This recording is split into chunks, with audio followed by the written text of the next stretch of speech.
고소득자들은 이 구간에 해당하실 텐데요.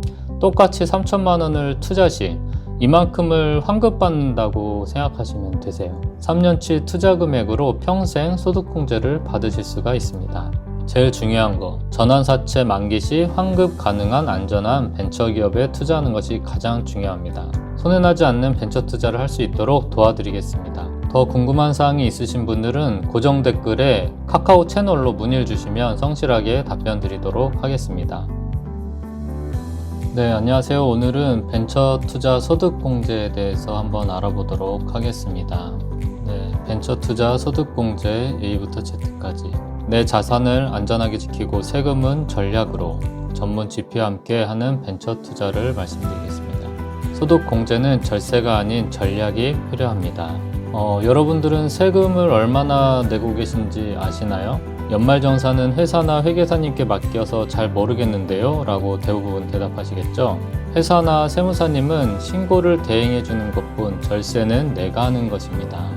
연말정산 때 환급받고 싶은데 어떻게 하는지 모르겠어. 제일 효과적인 방법 안내해드리겠습니다. 연말정산이란 급여소득자들이 급여소득에서 원천과세한 1년 동안의 소득세에 대하여 다음 연도 초에 넘거나 모자라는 액수를 정산하는 일이 연말정산이라고 합니다. 연말정산 때 소득세를 환급받는 분들이 계시고 소득세를 징수하는 도로 내는 분들이 계시죠. 이런 분들이 어떤 분들이 그렇게 되는지 한번 보도록 하겠습니다.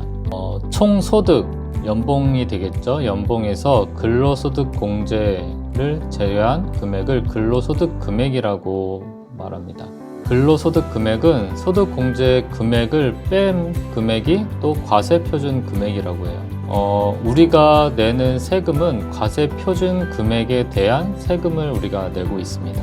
과세표준 금액에 소득세율을 곱한 게 산출세액이 되고 산출세액에서 세액공제를 받아서 결정세액 또는 기납부세액이라고 말하고 있습니다.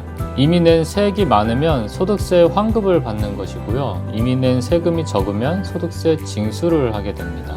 소득 공제 금액을 높여야 공제율이 높아진다고 볼 수 있습니다. 소득 공제 금액은 여기 있습니다. 근로소득 금액에 소득 공제 금액을 뺀 과세표준 금액이 나오기 때문에 과세표준 금액을 낮춰야 되기 때문에 우리가 소득 공제 금액을 높이는 것이 가장 중요한 핵심이라고 볼 수 있습니다. 소득세 납부의 달. 소득세는 1년간의 소득을 다음 연도 5월에 소득세를 납부합니다. 1년간의 경제활동, 급여, 지출, 저축 등의 내용을 알고 있어야 합니다. 급여를 받는 분들은 매달 원청징수로 세금을 내고 있습니다. 원천징수는 국세청에서 어림잡아 근로소득 간이세액표 기준 1년치 세금을 매월 납부하게 되어 있습니다.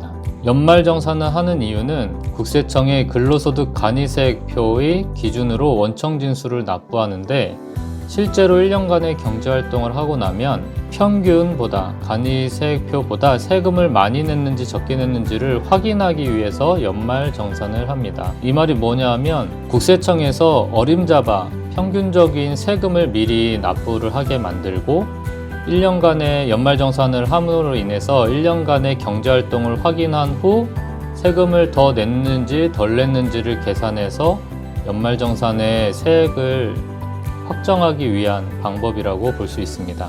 단어가 좀 다 어려운데 결정세액이라는 것은 실제 나의 세금, 진짜 세금, 납부해야 될 세금을 말하는 것입니다. 기납부세액은 간이세액표상의 세금, 가짜 세금을 공제하는 내용입니다. 그래서 이 기납부세액을 미리 납부를 하고 연말정산을 함으로 인해서 결정세액을 확정함으로 기납부세액의 세금을 내가 더 냈는지 덜 냈는지를 확인하는 작업을 하는 것입니다.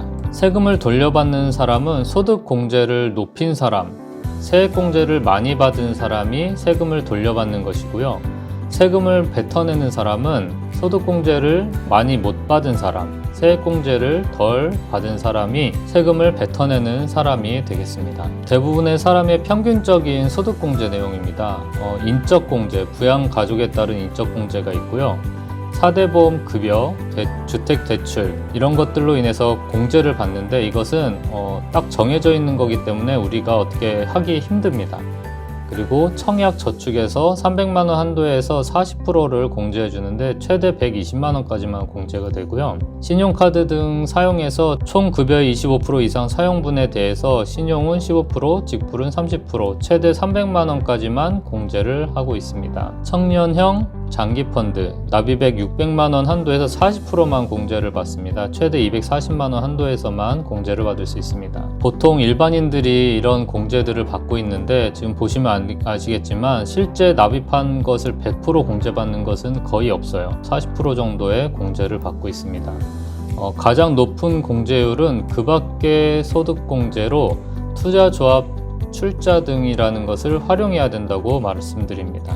또 공제 내역에서 세액공제가 있습니다. 아까는 뭐였죠? 소득공제였고 세액공제가 있는데 연금 저축에서 납입액 900만원 한도에서 16.5% 최대 148만 5천원만 공제를 받을 수가 있고 고향사랑 기부금 10만원당 100%, 10만원 초과당 15%, 기부금 한도 500만원까지 공제를 받을 수가 있습니다. 또 기부금은 근로소득 한도 30% 한도 안에서 1000만원 이하는 15%, 1000만원 초과는 30%. 보통 이제 교회를 다니시거나 하는 어떤 이제 자선 단체 기부를 하실 때 이런 세액 공제를 받으시는데 100% 다 받는 것이 아닙니다. 월세에서도 월세세액을 공제받는 것들이 한 15%, 17% 정도밖에 받지 못하고 있습니다. 아무런 계획이 없다면 연말정산에서 소득공제 외에는 효과적인 절세 방법은 없습니다. 가장 적극적인 절세 방법은 벤처투자 소득공제입니다. 소득공제 항목 중에 투자조합 출자 등이라는 것이 있습니다. 벤처투자 소득공제가 여기에 해당합니다. 보통 벤처투자 소득공제를 엔젤투자라고 많이 알고 있으시잖아요. 여기 엔젤투자 세제 지원 제도에 보면은 개인 투자에 대한 소득공제 제공, 여기 뭐죠? 벤처 기업 등에 투자한 개인 투자자, 여기 보면 종합소득 금액의 50% 한도까지 받을 수가 있고요. 개인이 직접 또는 개인 투자 조합을 통해 투자한 경우 금액별 구간 30에서 100% 공제를 받을 수가 있습니다. 30에서 100% 공제를 받는 게 여기 나와 있죠. 벤처 투자 규모에 따른 소득공제 내용인데요. 3천만 원 이하는 100% 소득공제를 받습니다. 3천에서 5천만 원까지는 70%, 5천만 원 초과는 30% 소득공제를 받습니다. 그래서 3천만 원까지는 3천만 원이 100%고요. 5천만 원 투자하면 1천만 원에 대한 70%니까 1,400만 원이니까 4,400만 원. 또 1억 원은 이제 5천만 원 초과 30%니까 5,900만 원. 2억 원은 또 추가돼서 8,900만 원을 소득공제를 받을 수 있습니다. 종합소득 금액의 50%까지. 이만큼의 비율을 공제해 주는 것은 벤처 투자가 유일합니다. 우리가 과세표준, 아까 처음에 말했을 때 과세표준이라는 게 있잖아요. 세금을 내야 되는 금액의 기준을 잡는 게 과세표준이라고 그러는데 자영업자나 연봉자나 이 과세표준에 따라서 우리가 세금을 내고 있습니다. 그래서 고소득자 같은 경우는 여기 과세표준이 높은 분들이 고소득자들이시죠. 보통 연봉이 1억 왔다 갔다 하신다는 분들은 이제 요 구간에 해당합니다. 우리가 8천만 원에서 1억 5천만 원 이하까지가 38.5% 구간이고요. 1억 5천만 원 이상 3억 원 이하가 41.8% 구간입니다. 대부분의 많은 분들이 여기에 해당하시겠죠. 그리고 연봉이 과세표준이 이제 4,600만 원 이상 8,800만 원 이하까지가 26.4%입니다. 지금 일단 대부분이 이 구간에 해당하실 거고 고소득자들은 이 구간에 해당하실 텐데요. 똑같이 3천만 원을 투자 시 38.5% 구간에 있는 분들은 1,155만 원을 소득공제 효과가 있습니다. 또 41.8% 구간에 있는 계신 분들은 1,254만 원 정도의 소득공제 효과가 있습니다. 이만큼을 환급받는다고 생각하시면 되세요. 쉽게 다시 한번 설명드리면 과세표준 구간이 5천만 원인 경우 내가 순이익이 5천만 원인 사람이 3천만 원을 투자하면 얼마나 절세가 되나? 5천만 원일 때 우리가 세금을 과세표준을 잡으면 686만 원의 세금이 나옵니다. 근데 여기서 3천만 원을 빼는 거죠. 3천만 원을 투자하면 100% 공제를 받잖아요. 100% 우리가 소득공제를 받으면 5천만 원 벌었다는 것이 2천만 원 번 걸로 과세표준이 낮아집니다. 686만 원이었던 것이 191만 원으로 세금이 낮아지는 효과를 볼 수가 있습니다. 3천만 원 투자로 495만 원의 절세 효과를 볼 수가 있습니다. 그럼 과세표준이 1억인 경우 연봉이 1억이신 분들 3천만 원을 투자하면 얼마나 절세가 되나? 1억이신 분들이 세금이 2,152만 원이라고 합니다. 여기에서 3천만 원 마이너스 3천만 원을 하게 되면은 우리가 7천만 원이 되겠죠. 7천만 원이면 세금이 1,214만 원이 됩니다. 그럼 3천만 원 투자로 938만 원의 절세 효과를 볼 수가 있습니다. 투자 대비 31%의 수익이라고 봅니다. 국세청 홈택스의 세금 모의 계산이라는 곳이 있습니다. 여기 보시면 투자조합 출자 등이라고 있습니다. 여기에 3천만 원을 투자하게 됐을 경우에 내가 얼마나 소득공제를 받을 수 있는지는 개별적으로 한번 계산을 해보시면 좋겠습니다. 보통 여기에 다 내용이 적혀 있지는 않고요. 내가 어느 정도의 작년도, 전년도의 어떤 자료를 가지고 여기에 대입해 보시면 내가 얼마나 절세 효과를 받을 수 있는지 계산해 보실 수가 있습니다. 근데 이게 개별로 공제받는 것들이 다 다르기 때문에 꼭 이렇게 된다라고 본다기보다는 개별적으로 확인해서 내가 공제받을 금액이 얼마인지를 확인해 보실 수 있습니다. 자, 이거는 벤처 투자예요. 투자는 뭐죠? 투자는 손실이 날 수도 있습니다. 그래서 고민해야 됩니다. 우리가 고민해야 돼요. 원금 손실. 소득공제 받아서 절세는 하지만 투자금을 받지 못하면, 제 주변에도 많은 분들이 벤처 투자를 해서 공제는 받았는데 원금을 받지 못했다는 분들이 굉장히 많습니다. 그래서 결국은 투자해서 소득공제는 받았지만 원금을 돌려받지 못해서 손해가 났다 라고 해서 많이 꺼려들 하세요. 그래서 손실 없는 벤처기업 찾기가 가장 중요합니다. 손실 없는 벤처기업을 어디서 찾아야 되는지가 가장 핵심적인 투자 방법이라고 볼 수 있습니다. 이거는 업무집행 조합원 GP에게 문의해 보시면 GP가 이런 벤처기업 등에 대해서 자료들을 갖고 있으실 거거든요. 거기서 추천을 받아서 투자하실 수도 있고 뒤에서 말씀드릴 거지만 내가 벤처기업을 만들 수도 있습니다. 그래서 벤처 투자 소득공제의 두 가지 포인트는 주식에 투자하는 경우가 있고요. 전환사채로 발행받을 수 있는 경우가 두 가지가 있습니다.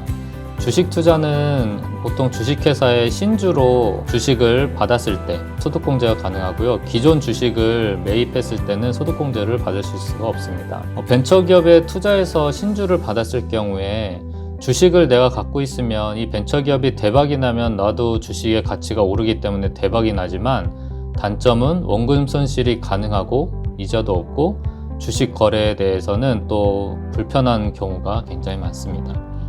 벤처기업의 전환사채로 보유하게 되면 장점은 원금 회수 일정이 명확합니다. 보통 3년 만기거든요. 3년 후에 이 돈을 받아야 됩니다. 이자 수입 또는 추후 주식으로 전환도 가능합니다. 이 전환사채라는 건 3년 뒤에 내가 돈을 돌려받을지 주식으로 전환할지를 결정할 수 있는 채권이고요. 3년 뒤에 내가 어떻게 할지 선택의 가능성이 있습니다. 여기도 단점은 투자한 벤처기업이 대박이 나도 이득이 없습니다. 이득도 없고 또 이 기업이 또 망하면 돈을 날릴 수가 있는 것은 똑같은 단점이라고 볼 수 있습니다. 여기 나오죠. 이제 벤처 투자 소득공제는 전환사채로 투자하는 것이 현명한 선택이고요. 전환사채가 만기될 때 돌려줄 수 있는 신뢰가 있는 회사에다가 투자를 해야 됩니다. 또 마음 편히 투자하고 돌려받을 수 있는 신뢰 있는 아는 회사에 투자하는 것이 가장 좋습니다. 보통 가족이 운영하는 벤처기업에 투자하는 경우와 자기가 운영하는 벤처기업에 투자하는 경우, 특수 관계자도 투자가 가능하고 내 회사에 내가 투자해도 소득공제가 가능합니다. 내가 근무하는 법인의 벤처기업이다 하면 내가 근무하는 회사에다가 투자해도 소득공제를 가져갈 수 있겠죠. 또 가까운 지인이 벤처기업일 경우 친구나 거래처 등에 투자했을 때도 소득공제를 받을 수 있습니다. 지인의 벤처기업에 투자하는 경우는 지인의 회사가 벤처기업이라는 것을 알게 되어서 전환사채로 투자를 하려고 할 때 투자 받기를 꺼려하는 경우가 있습니다. 왜냐하면 내가 남의 돈을 받는다는 것은 되게 신중하게 선택해야 되는 거잖아요. 그래서 꺼려하는 경우가 있고 벤처기업 입장에선 전환사채도 부채로 잡혀 있습니다. 재무제표상에 부채로 잡혀 있기 때문에 회사 신용 등급에 영향을 줄 수가 있는 상황이 됩니다. 그래서 재무제표에 영향이 있고 은행이나 정책자금 등에 부채로 잡혀 있기 때문에 부담이 되는 상황이 될 수도 있습니다. 지인의 회사에 지분 투자 주식으로 투자하는 경우가 생기게 되면 다른 주주들에게 설득을 또 해야 되기 때문에 지인이라고 해도 다른 회사에 투자를 하게 되는 경우는 이런 여러 가지 문제점이 있을 수 있습니다. 직접 벤처기업을 설립해서 운영할 경우 투자할 곳도 없고 또 지인이 벤처기업도 없어서 또 있다 하더라도 번거로울 경우는 직접 벤처기업을 만들 수가 있습니다. 그래서 내 회사, 내 기업을 벤처기업으로 만들어서 내 기업에 투자함으로 인해서 소득공제를 받으실 수 있습니다. 하지만 이제 직접 벤처기업을 운영해야 되는 번거로움이 있습니다.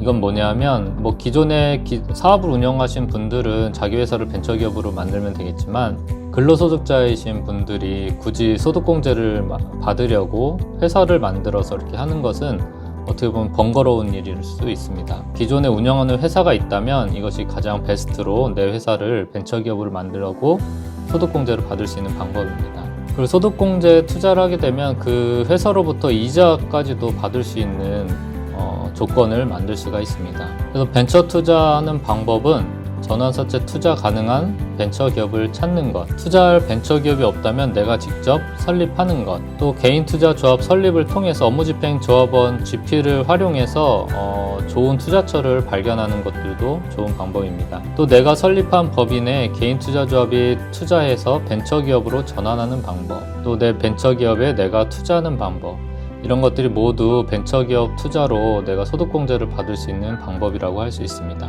내 회사를 벤처기업 인증을 받는 방법은 벤처 투자 유형으로 받을 수가 있습니다. 다양하게 벤처기업 인증을 받을 수 있지만 간단한 방법으로 벤처기업 인증을 받으실 수가 있습니다. 적격 투자 기관인 개인투자조합을 이용하는 것인데요. 적격 투자 기관으로부터 5천만 원 이상을 투자를 받게 되면 벤처기업 인증이 나오게 됩니다. 그래서 개인투자조합을 이용해서 개인투자조합에 내가 5천만 원을 투자를 받게 되면 벤처기업이 인증이 나옵니다. 이 방법을 이용해서 소득공제도 받을 수 있고 벤처기업 인증도 받을 수 있습니다. 벤처기업을 받는 방법이 여러 가지가 있는데요. 벤처 투자 유형, 연구개발 유형도 있고 혁신성장 유형도 있습니다. 근데 우리가 지금 개인투자조합으로 벤처 인증을 받으려면 투자 유형에 대해서 알아봐야 되는데요. 적격 투자 기관으로부터 유치한 투자금이 5천만 원 이상일 때 벤처기업 인증이 나옵니다. 여기 보면은 주식회사의 주식 신주 인수, 보통주 우선, 무담보 전환 사채도 가능하고 무담보 교환 사채, 무담보 신주 인수권 부사채 이것도 가능합니다. 자본금 중 투자 금액의 합계가 차지하는 비율이 10% 이상을 받았을 때가 투자 유형으로 벤처기업 인증을 받으실 수가 있습니다. 여기서 말하는 적격 투자 기관에 개인 투자 조합이 있습니다. 개인 투자 조합이란 개인 등이 벤처 투자와 그 성과의 배분을 주된 목적으로 결성하는 조합으로서 벤처 투자 촉진에 관한 법률 제12조에 따라 등록한 조합을 말합니다. 설립 절차는 업무집행조합원 GP와 유한책임조합원 LP가 있어야 됩니다. 그리고 출자금과 이제 빅스라는 프로그램이 있습니다. 그것을 통해서 우리가 투자하게 됩니다. 모집 방식은 사모 방식을 통해서 모집이 가능합니다. 개인투자조합 등록 요건에는 1억 원 이상의 출자 금액이 필요합니다. 그리고 일자당 최소 100만 원 이상, 또 49인 이하로만 결성이 되어야지 가능하고요. 업무집행조합원 GP라고 하는데 업무집행조합원은 조합 채무에 대하여 무한 책임을 지고 조합 재산의 관리 운용 업무를 집행하는 1인 이상의 자라고 말합니다. 업무집행조합원 GP는 개인이 될 수도 있고요. 회사, 법인이 될 수도 있습니다. 그리고 유한책임조합원 LP는 조합의 출자 가액을 한도로 하여 유한책임을 지는 자라고 볼 수 있습니다. 출자한 만큼의 책임을 갖고 있습니다. 존속기간은 5년 이상을 존속할 수 있습니다. 개인투자조합을 설립하려는 이유는 크게 5가지를 볼 수가 있는데요. 투자 수익 성과 배분이 있고 또 벤처 인증, 투자 유형 아까 설명한 투자 유형의 벤처 인증을 받기 위한 방법도 있고 벤처 투자 소득공제를 받기 위한 방법이 있습니다. 부의 세대 이전으로 상속과 증여를 활용하는 방법이 있습니다. 또 법인의 활용을 통한 사세 확장의 방법이 있습니다. 벤처 투자 소득공제, 벤처기업과 특수관계인 여부. 보통 특수관계인한테 투자를 받을 경우에는 소득공제가 되지 않는다는 이야기가 있는데 여기 있죠. 과거 벤처기업의 특수관계인의 경우 소득공제 혜택을 받을 수 없는 것으로 해석되었으나 특수관계인이 누구죠? 대표, 가족 등등이 있습니다. 재정경제부의 유권 해석으로 특수관계인도 소득공제 혜택을 받을 수 있다라고 해석을 했습니다. 따라서 해당 기업의 종업원은 물론 대표이사, 최대 주주도 소득공제 혜택을 받을 수 있다고 합니다. 그럼 개인투자조합을 통해서 벤처기업을 만들어 소득공제를 받는 방법에 대해서 한번 말씀드리겠습니다. GP, 업무집행조언의 소개를 받던지 또는 내가 GP가 될 수도 있습니다. 교육을 받으면 GP가 될 수 있어요. GP를 통해 개인투자조합을 설립합니다. 이거는 행정 업무가 많이 있습니다. 개인투자조합을 통해 내 법인에 투자합니다. 얼마였죠? 5천만 원 이상 투자를 하게 됩니다. 개인투자조합은 얼마 이상 있어야 조합 결성이 된다고 그랬죠? 1억이 있어야 1억 이상이 돼야 조합이 결성이 됩니다. 그럼 5천만 원이면 2개의 회사를 벤처기업 인증을 받을 수가 있어요. 내 법인의 벤처 투자 유형으로 벤처기업 등록을 합니다. 또 내 법인의 등기 변경 신고, 신주 발행 또는 전환사채를 발행해서 등기 변경 신고를 합니다. 또 이제 투자 확인서를 받고 연말정사 담당자 또는 세무사에게 투자 확인서를 제출하게 됩니다. 다음 연도에 소득공제를 받으실 수 있어요. 아까 어디서 됐죠? 투자조합 출자 등에 대해서 거기에 금액이 적혀지겠죠? 매년 벤처 투자로 매년 소득공제를 받으실 수 있습니다. 이건 뒤에 한번 더 설명드릴게요. 매년 보고 업무를 해야 됩니다. 3년마다 개인투자조합을 통해 벤처 인증을 연장할 수가 있습니다. 또 부의 세대 이전이 가능합니다. 부의 세대 이전, 증여세 발생. 자녀에게 투자, 수익은 증여세가 발생됩니다. 자녀에게 벤처 투자로 투자했을 경우에는 증여세가 발생하지 않습니다. 하지만 부모님께 받은 투자는 상환해야 되는 조건을 갖고 있습니다. 상환해야 되는 조건을 갖고 있지만 투자된 금액으로 자녀가 사업을 확장해서 수익을 갖는 것은 자녀가 가져가는 수익으로 잡혀지기 때문에 나중에 증여세나 이런 것이 발생하지가 않습니다. 벤처 투자 소득공제 3년 주기 프로세스, 이게 뭐냐 하면 벤처 투자 소득공제로 투자하게 되면 아까 신주 발행과 전환사채가 있었죠. 신주 발행은 보통 잘 안 해요. 전환사채로 보통 하는데 전환사채가 3년 만기입니다. 그러면 1년째 여기에 3천만 원을 투자했어요. 투자하면 소득공제를 받습니다. 그렇죠?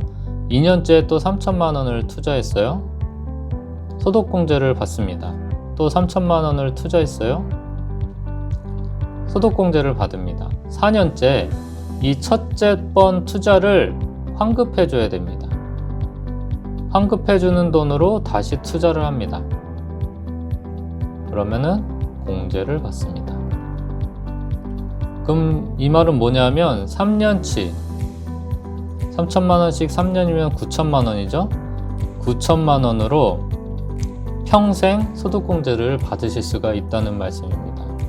그래서 이 환급되는 금액을 다시 재투자함으로 인해서 3년치 투자 금액으로 평생 소득공제를 받으실 수가 있습니다. 그래서 벤처투자 소득공제의 주의사항이 있는데요. 여기 보면 이제 신주 발행 아까 말씀드렸고 전환사채 말씀드렸고 3년간 유지, 3년 동안 망하지 않아야 되겠죠. 3년간 망하지 않아야 되고 3년이 차지 않았을 때 그 돈을 회수하고 싶다 그러면 회수할 수는 있지만 회수하게 되면 감면받은 세금을 환수하게 됩니다. 아까 소득공제 받았던 금액을 다시 뱉어내야 됩니다. 그리고 투자한 날이 아닌 등기기준 과세년도에 소득공제를 적용해야 되는데 이것들도 원하는 날 3년 정도의 시간을 주고 내가 공제받을 수 있는 연도를 지정할 수가 있어요. 제일 중요한 거, 전환사채 만기 시 환급 가능한 안전한 벤처기업에 투자하는 것이 가장 중요합니다. 지금까지 벤처투자 소득공제에 대해서 좀 알아봤는데요. 세금은 줄이고 혜택은 늘리는 가장 현명한 방법이 벤처투자 소득공제라고 할 수가 있습니다. 업무집행조합원 GP를 통해서 우리가 안전한 벤처투자 소득공제를 설계할 수가 있고요. 리스크는 줄이고 절세 효과는 극대화할 수 있는 프로세스를 만들어서 손해나지 않는 벤처투자를 할 수 있도록 도와드리겠습니다. 더 궁금한 사항이 있으신 분들은 고정 댓글에 카카오 채널로 문의를 주시면 성실하게 답변 드리도록 하겠습니다. 감사합니다.